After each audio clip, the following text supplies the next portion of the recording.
Hello there. Welcome to the How to Market Your Horse Business podcast. I'm so glad you're here.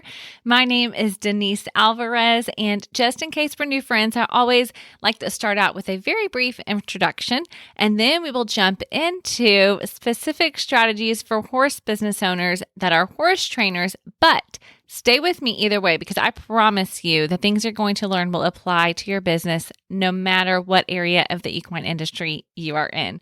But before we get to that, as I said, I'm Denise Alvarez, and through my business, Storm Lily Marketing, I get to help horse business owners like you turn your website visitors into your customers. And I do that through coaching, through website design and content, as well as email marketing strategy and my monthly coaching program, Social Stride.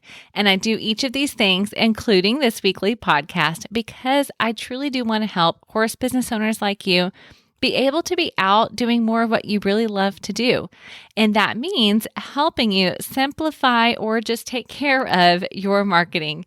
And so through this podcast, my aim is to give you some step-by-step strategies, some basic how-tos, so that you can not only see what's possible for your horse business when you market well, but also so I can guide you through that process to make it happen. Now, a few weeks ago on the podcast, we talked with Brian Wee specifically about lesson-based businesses and how if you are a lesson-based business, you can build a profitable business from the beginning. And so he shared some things that apply to any business owner, just like Colton does today. So if you have not listened to that one, after you listen to this, go back to episode 48, stormlily.com/48. But first, I want you to listen to this week's episode because I have another really great guest, and he is here to talk specifically to horse trainers that are business owners. So, and if you're listening to this podcast, I know that you own a business and you're wanting to know how to market it well. Now, what's funny is I actually invited Colton onto the podcast, but before this, he's been on, he just didn't know it. And I actually forgot to mention this to him. So when he listens to this intro, it'll be the first time he hears it as well. But back in episode number 33, I shared 4 proven ideas for your valuable email freebie or your lead magnet. And one of those ideas and examples that I gave was inspired by his free guide that's on his website. And it's called A Guide to Being a Leader Worth Following. And you can listen to the episode where I talked about that. And I'll link to that, of course, at episode number 54. And so Colton, I had actually mentioned him on there. And what's so cool about that is now he's a guest on the podcast and he is sharing some of the things that he's learned about horse training businesses and how he's built his own from the ground up. And the reason I invited him on is because after I had talked about him in episode number 33. I've been following him on Instagram. So we were not friends. We've not been friends. This is the first time we've actually met. But on Instagram, I saw recently that he shared that he had created a program specifically for him to coach horse trainers and how to not just build a profitable business, but honestly, to build a horse training business that they love and that allows them to build a lifestyle that they love, not just financially, but one where they're in charge of their time, where they get to be with their family, where they really, truly enjoy what they're doing. And so I thought that was so cool. And so I reached out and invited him to come on the podcast and share some of those strategies with you. Now, like I said, it's not just marketing, and it's actually not just for horse trainers, the things that he's sharing. Some of the things that I'm going to pull out for you at the end of this episode in the outro are things that are really going to apply to your horse business regardless. He's going to be talking about why so many horse business owners struggle, the heart behind why he started his program and why many of you here are listening to this podcast because of your love for horses. And he's even going to share some specific and practical ways that he is coaching trainers to build up their own successful business. So I'm very excited about this conversation. You are going to hear some passion and some great coaching from Colton. He is sharing so openly and freely, and I really appreciate that. So please continue to listen on and enjoy my conversation with Colton Woods of Colton Woods Horsemanship. Okay, Colton, thank you so much for joining me here onto the podcast. I'm so grateful that you're here today. Hey, thank you so much for having me. I'm looking forward to a great conversation.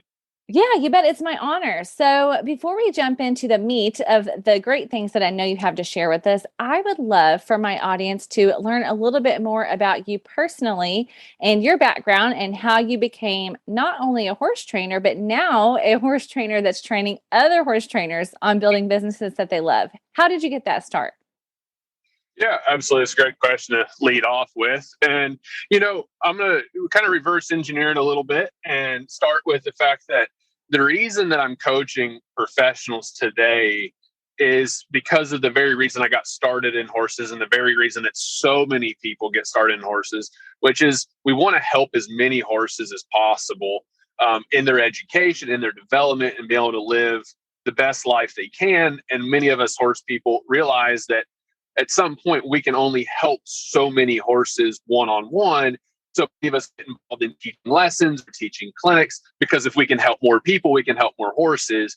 And as my journey has progressed, now I'm to the point to where I am coaching other professionals developing their businesses in two ways. We have like a business mentorship group that is specifically horse training business development.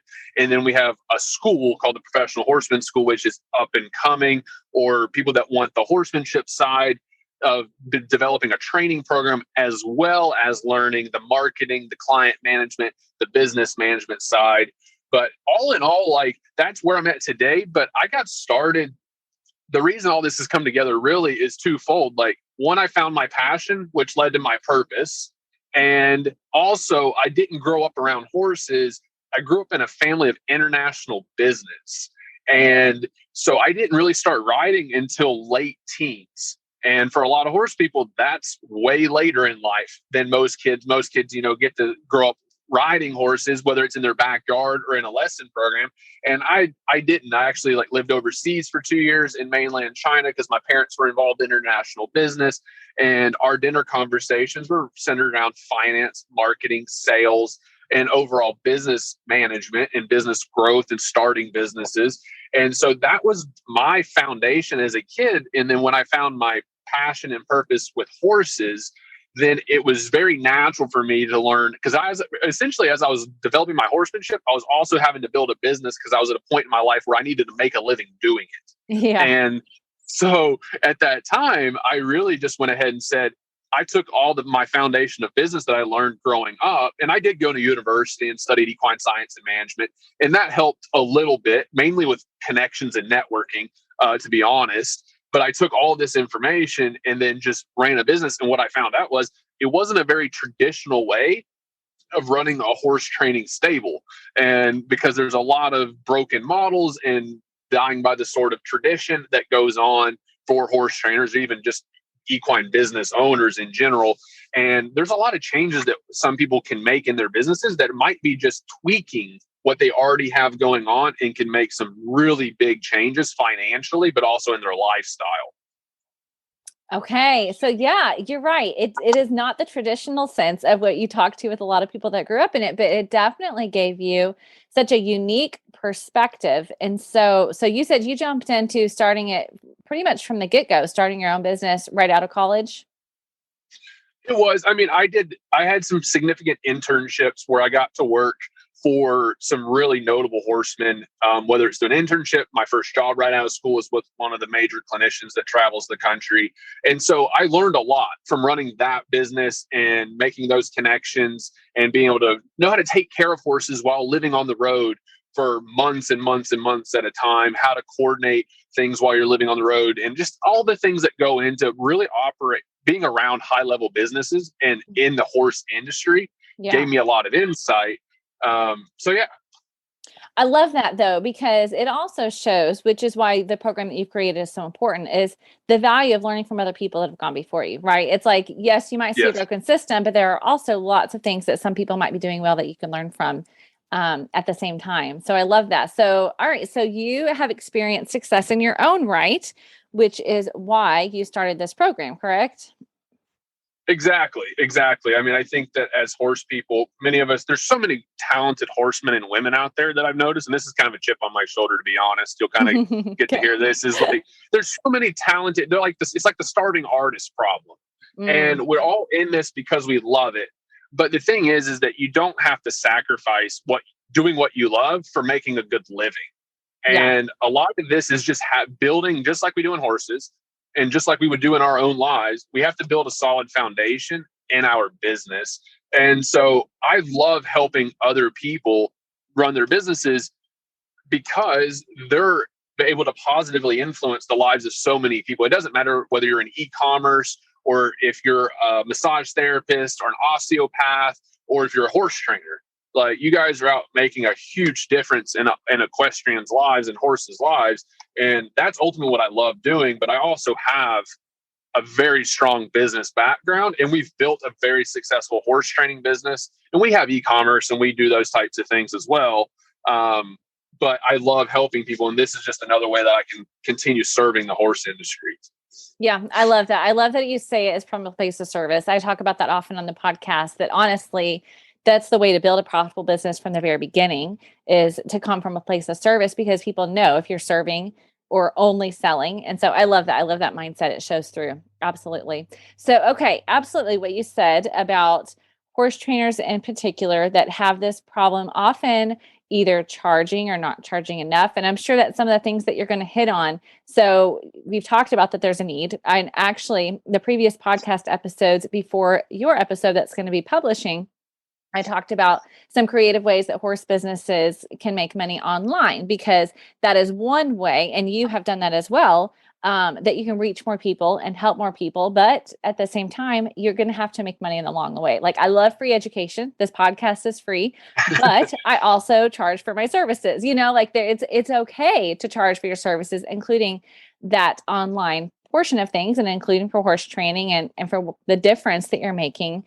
And so I would love if you would just share with us some of the specific ways that you are coaching people, whether in your program, or I can tell because it's something you're passionate about. I have a feeling if you ran into somebody at one of the expos and wanted to have this conversation, you would gladly share some of your insights. So would you share some of those things with us? How are you helping people, specifically horse trainers? But I know that these mindset shifts are also going to apply to others. But how are you helping them build a lifestyle where, as you told me when we talked about this, you want to help them start a family, spend time with their family, and have balance? So it's not just the money factor, while that matters, but it's the whole scope of the business that you're building, right? Yeah, you absolutely. Yeah, you summed that up super, super well. And the thing is there's quite a bit that we dive into, and this is kind of how the process starts. And this is how I would, when I'm talking to somebody in expo, or if you're looking at coming into the program, basically what happens is, like, we have a process. All horse trainers, all businesses should have a client acquisition process. And this is really important because I have this in my horse training business. When a client wants to come and potentially send a horse into training, there's a training horse application. And then I get them on the phone and we talk together, because not every trainer is for every horse and owner, and not every horse and owner is for every trainer. And I find it's really important that we make sure that we're a good fit together. And I do the same thing with my coaching clients. And that's really important, because it's not that I have an application and a phone call to put in there. It's that I have a system. And every horse trainer, again, even in your training program, you should have a basic framework or a basic system within your business that makes sure that your client can have an idea of what that pathway looks like. When they send that horse into training, what's the general path that horse is going to be on? And of course, some horses are going to be a little bit behind the 8 ball. Some horses are going to be a little bit advanced, and they're going to be moving a little faster. But you need to have a vision, and you need to have it lined out so your client understands what the results are that you'll be able to achieve with their horse. And so the reason I'm starting with systems in answering your question is that because a lot of people get caught up in the fact that, oh, well, it's great that Colton built his business the way he did, but I don't know that I can do that. And you, as a horse trainer, we run into the exact same thing where the owner, and if you're a horse trainer listening to this, you've probably had this happen to you, which is that owner goes, well, that's great that you can get my horse to do that, but I don't know that I can get my horse to do that. And the way that you overcome that is that you have instill really deep understanding within the horse, or within the business owner in my instance, and that it's very process oriented, it's very calculated, and that basically it's a proven model. So we teach systems, marketing systems, finance systems, client acquisition systems, and we've already done it because that's exactly how I've run my business. And we teach y'all how to implement those into your business. But at the very beginning, everyone goes, I'm kind of broke and I don't know that I can afford coaching. And I say, well, that's perfectly fine. I've been there. I know how it feels. And you and every single person that usually comes in the group is in the same spot. And I tell them, okay, there's two things we can do to get money in your pocket. We can increase your revenue or we can decrease your expenses. And I start from there and I ask very detailed questions and we dive in. And usually what ends up happening is we find where they're overspending in some areas and I help them break those expenses down and get them to where they're more frugal. And then most horse trainers, this is probably the number one thing and it's a confidence to be able to charge what they're worth and to know what their worth is. How much, and people go, this is what I'm charging. And they're comparing themselves to other people. If you're an e-commerce platform and people are comparing their product and their prices to another person. And the thing is that if you want to build wealth, if you want to truly build a reputation in the horse industry, you have to not just have to get results, but then you have to build a brand. Because your results, someone's only going to spend so much money to send a horse to get started, or they're only going to spend so much money for a hunter trainer or a jumper trainer or a ranch horse trainer. But what they will do is they will spend more for the brand. It's like buying Nike or Apple or any of these top brands out there in the business. People spend more so they have that brand. That's exactly what I've done in my business. This is what I coach my clients on is like, I have to trust that you get really good results for your client. Now let's build your reputation. Let's build your brand. And we're going to show you how to market yourself with confidence. And a lot of people are really concerned. Like, I don't want to sound salesy. Well, if you're living out your purpose, if you're doing what you love to do and you're not telling people about it, you're doing a disservice to all the people and all the horses that you could help by not putting yourself out there.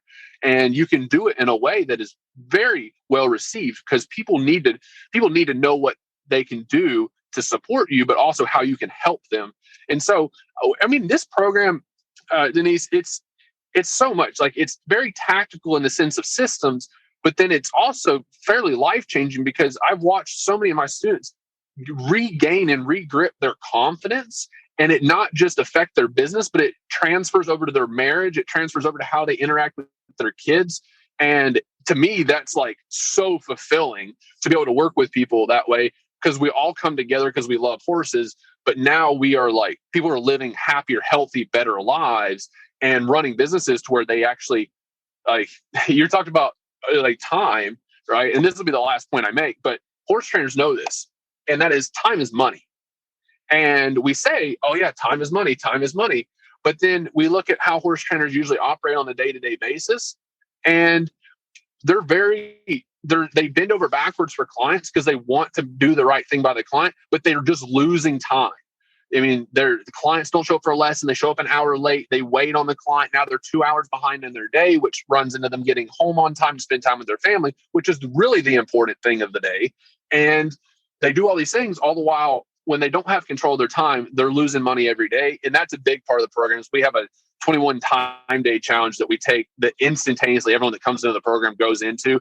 And it's a really strict accountability thing to get control of their time because then they can really start making money because honestly, they're getting paid per ride or they're getting paid per lesson. And it's an all encompassing program. There's a lot to it, but it's really about keeping things simple. It's the whole keep it simple, stupid theory, the whole KISS theory, and not making it more dramatic than it has to be. It's like, it's very in depth because that's why it works, but it has to be effective and efficient. And it doesn't need to take a whole lot of time out of people's days. Okay. All right. So good. Okay. I've been writing down questions because I'm trying to think from the horse trainer or from my audience, the business owner, whether you're a horse trainer as a listener or you're a business owner that's doing other things, this idea of your time and having a system will help you either way. But let's talk specifically for a second about the horse trainer. You is talking about a system, right? So we know that there are some people that say, yes, I have a system, I have a method, whatever it is, but then there are other people who are going to say, but Colton, every horse that comes into my program is different. So how am I going to explain and break it down into a framework? Because I really base what I do depending on the horse that comes into my care. What's your response to that? That doesn't make you unique. That does not do anything really that beneficial, right? When a trainer tells me, I actually was talking to someone about this yesterday. Yeah. When a trainer tells me that I customize the program to each individual horse. Yeah. Great. You and every other horse trainer, because we have to. We understand that we can't cram and jam a horse into a program. Every good horse trainer, and I would argue almost every horse trainer out there works from where each horse is at. Some are more flexible than others, don't get me wrong. Yeah. But what has to happen is that you have to have a system that can be followed. And then it's what you're doing with the horse basically stays the same, right? What is the skills that horse is going to learn? What the horse is able to do? And that what is your framework? So by the end of 90 days, can my horse walk, trot, canter, stop, back up, turn left, turn right, and whatever else you want to include? Okay. But how you get to that process is what makes your program unique. So the how is your philosophy, is your approach, how you can relate to a horse and be able to and communicate to that horse and communicate to the owner how to present the new skills, how to present the lesson of the day, how to present each and every moment to the horse. But if we do not have that solid foundation, basically a curriculum, let's call it that. If you don't have a curriculum, and you're going into the barn basically without a plan, if you don't have a curriculum, and you're wasting time with those horses, and your clients, one, are paying you for your time. So of course, we're all going to, through the how, through the philosophy, through the approach, through what we would call the 4-letter F word of horsemanship, through feel, we would say, this is how we present it to the horse. And that's what makes your brand, your program unique. And that's ultimately that's how we want to market your business, is what makes you unique. But at the end of the day, you have to have a curriculum, because that curriculum is really what's a lot of times is going to sell your client initially, because they need to know the results that you can get. And then of course you say, okay, well, this is the basic framework, and this is how I work with the horses, and this is my daily structure. And from there, we're going to make sure that we present all of this information to your horse in the best manner possible. And we just really have to get people's messaging out there. Mm-hmm. So the thing that most horse trainers have to realize is that if you're doing a Facebook ad or any kind of print ad, whatever you're doing, and you're telling someone, I customize my program to each horse, you're not unique at all, because every other horse trainer is doing the exact same thing. What you have to get out there is what actually sets you apart. That's good. That's good. And I'm on my notes too, I'm writing down that you need to be able to actually communicate your approach, because what you just did was very eloquent, may not be the best word, but it was very clear. You've communicated that very clearly. Whereas I think that a lot of horse trainers, and that's why a lot of times they're good horse trainers, they're very good communicating with horses and maybe not so much with people. And so, to be able to describe what your approach is, describe that end goal and how you're going to get them there is key. Okay. I have another question for you. Okay. For those people that are saying, Colton, it takes money to make money in the horse business. Nobody can come in from scratch and not have land given to them, a barn given to them, whatever the case may be. If I'm having to get a mortgage for my land and all these things because I'm coming in from scratch, there's no way I can build a profitable business. What's your response to those? I didn't start with any of those things. Yeah. That's what I'll tell you. People think, we grew up in a family of international business. You know what my parents earned, and this is what I tell everybody, I haven't got an inheritance. I've worked for every dollar I've got. And I've had actually a lot of comments on my Facebook post recently of people saying how they don't have this or they don't have that. And the fact of the matter is if you really want to be a horse trainer, if this is truly what's calling you, you do not need that much. I got started with I had a little 2-seater car. It was like a 1999 Acura Integra. And I had my saddle, my bridle, and a few other training tools. And I went to the horses. and I charged for the session and I charged for my travel to get there. And for a while, I was traveling to the horses until I had enough horses that I was traveling around within an area that it made sense to go start leasing stalls and have those horses in a central location.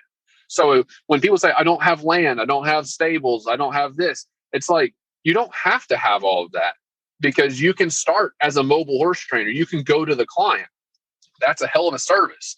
And then once it becomes too inefficient and you're losing too much time, then you can start to centralize those orders. Go to a boarding facility, get a discounted rate for a block of stalls, and bring those horses into the boarding facility and train them out of there. Like, there's so many ways to collaborate with other people that do have facilities to make a deal to get started, that you don't have to have that much. Like, yeah, you need to be able to afford a saddle, you need to be able to afford a bridle, and you need to be able to afford the other tools that you might need. But there's other ways to shake deals with people in your community to get started. That's exactly what I did. And I'll be honest, like, we work out of a very nice facility now, but I do not own it. Like, we're in the process of still trying to buy a place. So I understand the pain of trying to get 20% down on a $1.5 million facility. Like, it's a lot of money, and it takes time, and it takes knowledge and all these things. So it certainly does take some money to get started. But when sometimes people put up these big objections that there's no way they can overcome them, versus breaking it down and realizing, what do I really need versus what do I really want? Because I want the $1.5 million facility, don't get me wrong, but it's just not quite in the budget right this second. Yeah. And so I'm working with what I've got, which means I'm leasing a facility until I can afford 20% down on such a big payment. And so some people just like, if you have those excuses in your mind, like, I am the first one to call it out. Denise said earlier, like, may not have put it eloquently, but it was clear. And I think the thing is like, I just want to be straightforward with people. That's how I coach, is like, let's cut the fluff. Let's cut the BS. Like, let's get to the point and say, like, hey, if I am putting up barriers in front of myself, don't be your own worst enemy. Like, let's get to the point. Like, let's overcome those objections. Let's get rid of those basic mindsets that need to go, and let's find out what you really need, and let's build your business. Let's go. Let's start. Yeah, it is so much of a mindset shift. And to back up, I said not eloquent because I didn't want you to think eloquent sounded too fancy. I thought you were very clear. No, that's fine. So it was not meant to say you didn't say it clearly. But yeah, so much of it, you're right. It is that mindset shift. But I think I have heard that one many times. And you're right. For all of us business owners, it's so important to identify those false beliefs that are keeping us from moving forward to our dreams and our passion and our purpose, whatever that is for us. Okay, I got one more for you. And it leans into that. It leans into that a little bit, and it's super tactical. So we talked about the idea of needing to charge more, charge what you're worth, that type of thing. So let's get super practical. And I know on this level, you'll probably just speak to horse trainers, and that's great. How do they know what to charge? So starting out, if I'm a new horse trainer, I'm coming into your program, and I'm like, Colton, I don't have a ton of experience, but I need to build a profitable business. How the heck do I know how much I should charge? Okay, this is really, really simple, and everybody overcomplicates it. There is a couple ways to look at it, but here's one mistake that most horse trainers make, and that is that they board horses for free. And by that, what I mean is that whatever it costs them to board the horse, they just board the horse for that cost. So if it costs them $450 a month to take care of that horse, that's what they charge the client, and then they put whatever additional charge for training on top of that. And the thing is that I always look at the local marketplace, particularly when it comes to boarding, because while you're not, like, everyone knows, and you very rarely can make good money just off of boarding, unless you're in like a luxury boarding barn, and then they're making good money. But when you're just running average board, and let's just say your board's $600 a month, and some horse trainers are barely charging that for board and training, so they're going to cringe. But I want them to for a second, because the fact of the matter is that you have to know what your costs are as a horse trainer. The first thing you have to know, how much time am I spending to take care of that horse? How much time am I spending to train that horse? And how much money am I spending to have that horse in my facility every single month? And so I'll just give you guys some basic numbers. Usually on our end, it costs $175 a month for hay grain shavings on this horse. Then let's just use an industry average. Say you're going to pay $200 or let's say $250 a month for the stall. So that could be your mortgage payment, or that could be your stall rental. But say you're paying $250 for the stall, $175 for the care. You're at $425 just in hard cost. You haven't made any money. So you need to stack that up against what the rest of the industry in your area is charging to get your board cost. For your training, you need to look at how much is your time worth? How much, and a lot of people go, well, I don't know how much my time is worth. Well, how much do you want to make an hour, or how much do you feel like is a good value to exchange per hour of your time? Because if you're training a horse for a month is 4 weeks. If you rode that horse or worked that horse 20 times a month, 5 times a week, then you have 20 hours. And let's just say you charge $25 an hour. So you have 20 sessions, $25 an hour. You're at $500 for the month just for training. Then you have your board cost. And so I always break this down into, what am I charging for training? What am I charging for board? My board should be the average rate based on my facilities. Like if I have a little nicer facilities, I can charge a little bit more.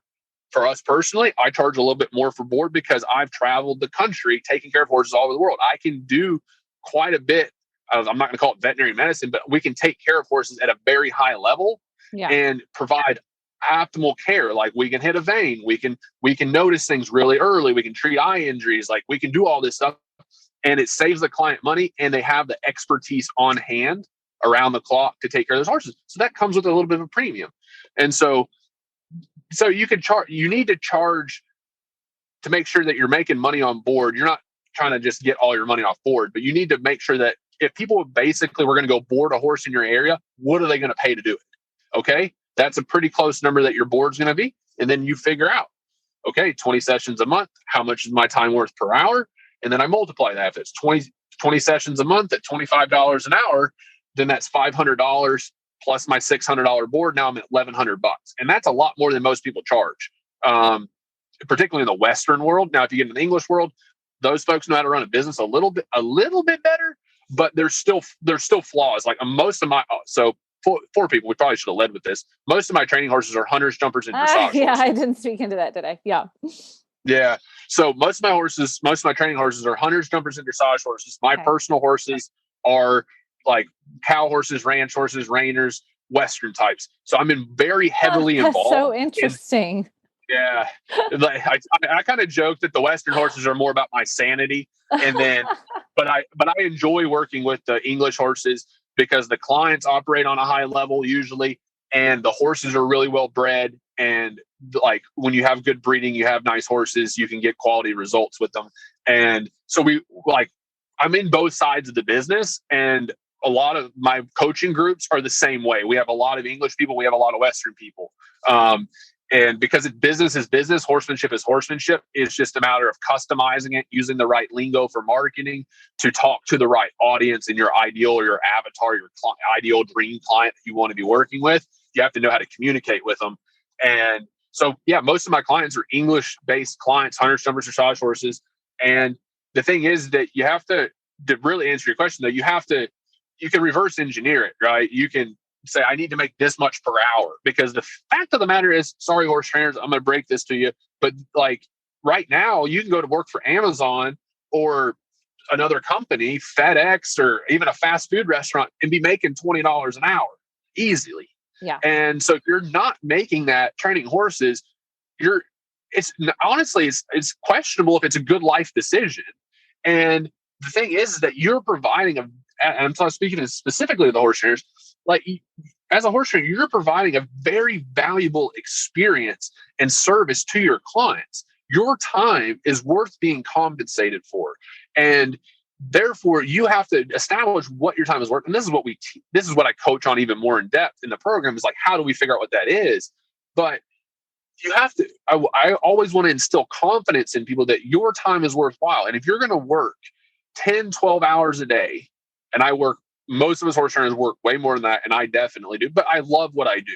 So I will spend the 14, 16, 18 hours a day working. But most people like if you could spend 10, 12 hours a day working and you were very well compensated for your time, and then you could leave the barn in good conscience, knowing that your clients and your horses were taken care of, and then you could fully be present with your husband, your wife, your kids, the rest of your family. That's a life well lived. And we need to break down what that cost is. So whether your time, if you're saying like $25 an hour is cheap, I agree with you. I think that if you're getting good results, I would love to see horse trainers be making $50 an hour plus just for the training ride, not board included. Like that's really what I shoot for with my clients. And the way we build that is building a brand, building a business, as well as making sure that they have the quality results that can back it up. Yeah. Yeah. That's key. You're right. Those results. And then of course, I mean, for all of us, my audience is horse business owners. So owners get it. Like your hourly rate is not just, that's not profit, like you have overhead, you're paying your employee taxes and all of those things. So yeah, you have to consider those things as well. Okay. I don't want to keep you too long. I have one more question for you because you said something that just brought something to mind, and then we'll wrap it up. But you said something about a client experience. And I think that's so key. And when you talk about branding, so often that is a big part of it. If you're providing a really high quality experience for your customers, it's not just in and out, then you can charge more. Would you give us a really practical example of what that looks like for a horse trainer? How can you provide a real, true, high quality experience for your clients? That's a really good question. And so the high quality experience, I think the first thing I want to say to that is that horse trainers have to realize that 85% of the business is inexperienced horse owners. And that's a really good market for a lot of people that are trying to get started as horse trainers. And when we really break down this experience, the reason I think that's significant to say that, and because 85% of them being inexperienced also lends it the fact that majority of the people that are in this business do it recreationally. So they're in it to have fun. And that client experience is pivotal because as a horse trainer, we think I'm providing a horse training service.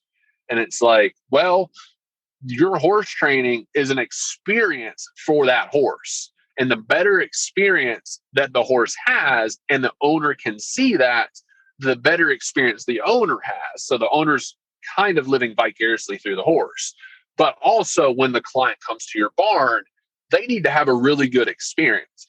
And so it doesn't mean that you have to pop the champagne and have free like hors d'oeuvres on the side. I've been in barns where that's the case, and those are certainly nice. But what it really is about is clear communication with your clients.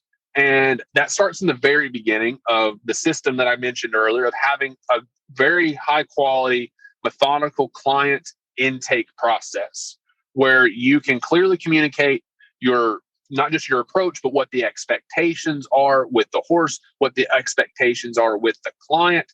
And then you communicate readily throughout the training process so that everyone stays on the same page. If the client feels informed, they feel up to date, and the trainer this is a big piece. The trainer has to have boundaries. Any good relationship has boundaries.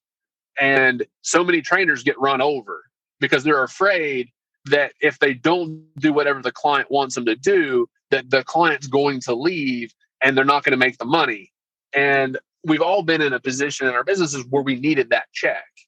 But right now, I'll be the first one to tell you, the business is really good. And there's client after client after client out there. And I don't mean to, I don't want people to think like, oh, you can just burn through clients. Like, no, you want to give each and every client the very, very, very, very, very best experience possible. But if someone is overstepping boundaries too much, that's not a healthy relationship. And that's only going to suck the soul out of the trainer. And so it has to be a good experience for the trainer as well, which comes from setting clear boundaries and clear expectations up front. And so I think a lot of people get caught up when they talk about client experience. They think about like free stuff or discounts and all that stuff. And it's like, no, like clear, like a client experience is like, how does the client feel when their horse is with you and when the client is with you in your barn? And so one of the things I do is that when I allow the clients to come and see their horses in work, or if they come take a lesson, we book the time that the client is to be there from say 2:00 to 3:00. That is the time. And part of the expectations is, and I tell all my clients up front, I run a very tight schedule. So you need to be here on time, and we will get started promptly at 2, and we will be done at 3, because my day, like I buffer in time for run over, but like we run a very structured schedule, and that builds a very good relationship pillar, because the client then knows, hey, this guy takes his time seriously, and I want to be respectful of his time because he's booked time into his schedule for me. And when he's with me during that time, he gives me everything he's got. And then I have to understand that he has to go on to the next thing because this is his livelihood. And I really communicate that to my clients.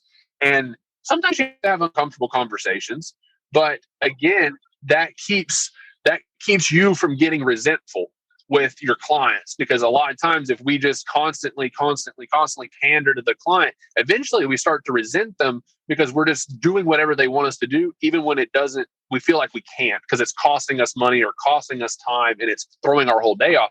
And I tell trainers, like, listen, like you have to sometimes, just like with a horse, you have to sometimes go back in and reestablish some boundaries so that you can feel good about the experience too. And therefore, when you set up those boundaries and you set up the systems, which boundaries are systems, systems are boundaries. Like when you set those up, then everyone clearly understands what the case is. So like on my end, I update my clients on Saturdays, and I try to get them photos and videos every so frequently. And those, so people know when they're getting updates. And then they know like during the week, unless I'm coming out for a lesson, he'll be in touch with me on the weekend. And that way I can really use my time efficiently to train their horses because that's what they're paying me for. And then when they come, I am there to serve them to the nth degree I can. And then when it's time to wrap that up and I move on to the next thing, they understand it. And it is what you said, Denise, earlier. Sometimes we have to, some people might be listening to this and going, gosh, that sounds like a pipe dream. And it's sometimes we have to overcome those old mindsets of going, gosh, like, okay, what I've been doing to this point hasn't really worked because I am tired. I am not making enough money and something's got to give. And a lot of times we have to surround ourselves with people that have done things to a higher degree than we've done them or are more experienced in other ways. And we surround ourselves with those people. My dad always told me, like, show me your friends, show me your future. And we've heard the saying, like, you're the average of the 5 people you hang out with. And so I'm always trying to elevate my circle, always trying to increase the people that I'm hanging out with because that rubs off. And as horse trainers, I feel like we need to collaborate more, connect more so that we can build our businesses and build our lifestyles to where we're actually fulfilled and we don't feel emotionally and physically and spiritually drained at the end of every day and week. Oh, that's so good. I am sure so many listeners are just saying, yes, I agree. I want that too. Oh my goodness, Colton, thank you so much for sharing so freely. I really appreciate it. I know it's been so helpful. Is there anything else? I know I've asked a lot of questions. So is there anything else that you're like, oh, she should have asked this, or I really want them to know this one thing before they go? I really want horse trainers or even just any business owners out there, horse trainers are just in the service and experience business, but e-commerce, whether you have a product, whether you go to big events and you're a vendor, whatever your business is, like you're always in the experience business, but then you might be selling more of a physical product. And the thing is like, I want you guys to know that what you're doing is worthwhile. And there are certain instances out there where maybe you've been doing something for a long period of time and it's not working. Well, then something's got to give, right? Something has to change in some way. And maybe things are progressing to a certain degree and you're like, but I feel like there's more to it.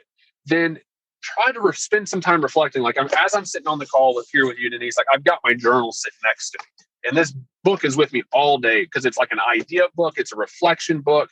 It's when I have a random idea in the middle of the day and I don't have time to really process it. I just write it down so I don't forget it. And like, I think it's so important that we take the time to invest in our own development. And we spend so much time investing in our horses and our clients and our products. And you need to make sure that you're spending the time investing in yourself so that you can better serve all the other areas of your life. And whether that's through meditation, whether that's through reflection, through physical fitness, like whatever it is that you need to be doing, like take your shoes off and go walk through the grass, like just reconnect with yourself a little bit so you can regenerate those ideas, and make sure that you're surrounding yourself with people that truly support you and that want, like, there's a lot of people that want the best for you, but they're trying to protect you from failure. And the thing is that any of us that are probably listening to your podcast, Denise, like, we're entrepreneurs, we're business owners, we're horsemen, we're horsewomen, and failure is part of the game. Like, we are going to fail. And if you're afraid to fail, you're never going to make it.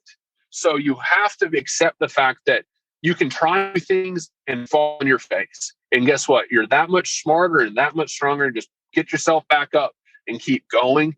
And just recognize that what you're doing or what you're striving to do is extremely worthwhile, and reach out to the people that are willing to help. Like, I teach my students, and this is the last thing I promise that I will say, is that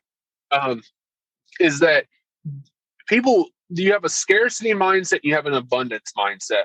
And so many people live in a scarcity mindset. And I see this in the horse training world particularly, which is some people don't want to share their knowledge with other people because they're afraid, like, you got to earn your stripes. I'm not teaching it to you. You got to go out and do it on your own. And it's a scarcity mindset because they're afraid if they teach it to somebody else, they're going to get beat.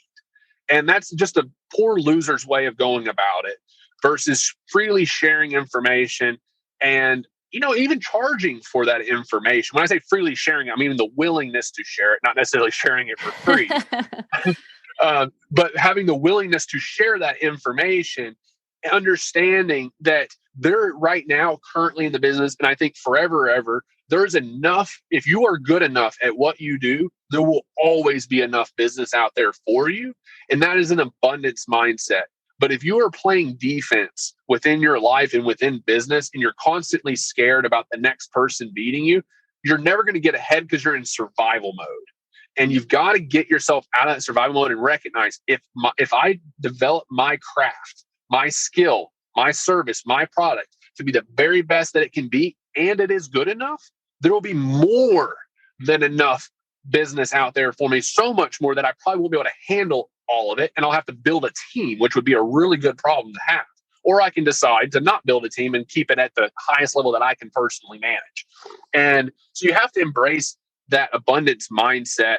And I want you guys to acknowledge to yourself, whether it's through like a positive affirmation, and just tell yourself that you are worth it and that you can charge.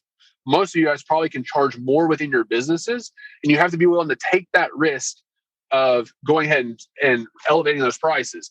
Now, as far as how to do that, if you guys needing help learning how to do that, Denise, I think, is going to share, or ask me to share in a minute, how you can connect with us. And I'm one of those people that is more than willing to help you in your businesses, because I want to see as many people succeed and grow and serve this industry so that everyone else is better off. Yep. You led right into my closing, Colton. So tell everybody where they can find you online. And thank you. So many good, just like I said, valuable truths for any horse business owner right there, and not just for horse trainers. So I appreciate so much of that encouragement and coaching. Really, you obviously have a passion and a gift for coaching. So tell everybody where else they can find you online. Absolutely. So it's very straightforward, guys. You can find us on our main website is coltonwoodshorsemanship.com. And there is external links where you guys can find our business mentorship program for horse trainers. And then we have the Professional Horseman School, which is an 18-week program. It's virtual and in person, where you go through the horsemanship, the actual training side, and you have to train 2 to 3 horses throughout the 18 weeks. And you come to our place twice. And it's the business marketing, horse care, client management, all the business stuff, a lot that we led into today. So you got that program, and it's a certificate program as well. So you graduate as a certified horse trainer in that instance. And then we also have all our social media: Facebook, Instagram, YouTube, TikTok, and all of that is at Colton Woods Horsemanship as well. You bet. And I will, on our show notes, which will be stormlily.com/54 for episode number 54, I will have all of the appropriate links to make it super easy for everybody to find you as well. So again, thank you so much for sharing. I can't wait for everybody to hear so much of the things that were on this episode. I know it's going to encourage and empower and strengthen them. So thank you so much. Absolutely. Thanks so much for having me. I really appreciate it.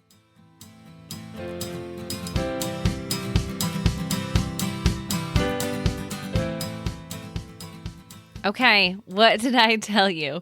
Isn't he super passionate? I love it. And I love that not only is he passionate about helping horse business owners and horse trainers, but just the ideas, the strategies, the mindset shifts, I think are so, so good. So I hope that you were able to take notes. Of course, I will have a summary of what he shared about over at the show notes, stormlily.com/54.